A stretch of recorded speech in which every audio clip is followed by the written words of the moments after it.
Hey everyone, good morning. Carol Cowan here, registered social worker and psychotherapist. Today's topic of conversation is not everyone is a narcissist, but we may all have narcissistic traits. So today I want to address the DSM diagnosis, so having a clinical diagnosis of narcissism and what criteria need to be met in order for somebody to have a clinical diagnosis, and how narcissism can also be viewed on a scale or a spectrum, with empathy at one end of that scale and narcissism at the other end. So in the DSM, the Diagnostic Statistical Manual, if someone was going to be diagnosed as a narcissist, there's 5 out of the following 9 criteria that individual would need to meet. So at first, they would actually need a compromising, pervasive pattern of grandiosity in fantasy or behavior, a constant need for admiration, and a lack of empathy beginning in early adulthood. And it would have to be present in a variety of different contexts in their life, and as indicated by at least 5 of the following 9. They need to have a grandiose sense of self-importance, a preoccupation with fantasies of unlimited success, power, brilliance, beauty, or ideal love, a belief that they are special and unique and can only be understood or should only associate with other special high-status people, an excessive need for admiration, a sense of entitlement, interpersonally exploitive behavior, a lack of empathy, envy of self or others, or belief that others are envious of them, and finally, a demonstration of arrogant or haughty behaviors or attitudes. So if they were to sit across from a psychiatrist, who would be a doctor, who was going to diagnose them, they would need to meet 5 of those 9. So we hear a lot about narcissism these days. There's a lot out there. And is it true that a lot of people are narcissistic? Yes. But when we think of these traits on a scale or a spectrum, it's a little bit of a different view. So at one end of the scale or the spectrum is empathy, and the other end is narcissism. So when we look at those criteria, of course, the person who has narcissism as a personality disorder is very self-focused. They lack empathy. They don't consider others' feelings. They don't have that genuine or authentic connection with other people.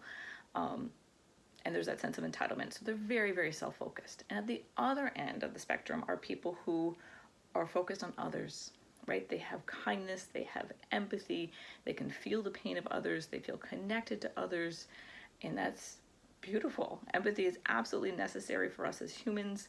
It's necessary for connection and community and growth and development, and it's beautiful and amazing.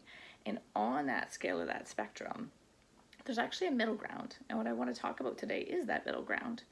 Because if we cared only for others and our attention was only ever focused on taking care of others, of other people's needs, other people's problems, other people's concerns, other people's worries, and we never put our attention on ourselves, that actually wouldn't be healthy either, right? Because that would breed resentment, that would breed frustration, and that can be difficult when it arises in relationships as well. Sometimes these two people find each other in a relationship. We've got the person who's the empathetic, kind person revolving around, always focused on other people's needs and revolving their life around them, and the narcissistic traits, or the person who has narcissism, is very self-focused. They're way over the other end of the spectrum, and they will take. And the person that is really high in empathy will give, and give. But we also know that that's not long-term sustainable for relationships. So what I encourage a lot of my clients is to think of it differently and to find the middle ground, to take 2 steps towards the middle and put yourself first sometimes. And when your bucket is full, then you can give and take care of others. And sometimes that's difficult for people. That will bring up guilt. If we've been used to putting other people first all the time, you'll feel guilty when you go to engage in this practice of putting yourself first sometimes. And I encourage people, yes, change is difficult, change is uncomfortable, and it should feel uncomfortable when you go to formulate a new pattern, a new neurosynaptic connection in the brain, and it's going to feel uncomfortable, and that's a good sign, right? So in session, I'm like, yes, that's natural, it should come up for you, and I encourage people to take that step anyway. And I might give them some homework, so to speak, to put themselves first, right? And that's okay. So I guess what I'm hoping for is that we're a bit more mindful when we're using terms like he's a narcissist or she's a narcissist, because the odds of them actually having a clinical diagnosis are pretty slim, because the rate of diagnosis, I think, is around less than 3% of the population. No, I don't have current stats on that, but it's actually fairly low. And yeah, I think as we call those people out on those behaviors, it actually makes them very uncomfortable. Typically, they don't respond how we would like them to respond if we call them out on being self-centered, being self-focused. They have done some brain scans on individuals who actually, that part of the brain that lights up when we feel empathy for one another or can really feel somebody else's emotions, that part of the brain doesn't actually light up for them. So empathy being taught in schools and empathy being taught when kids are very young is actually one of the antidotes to things like bullying.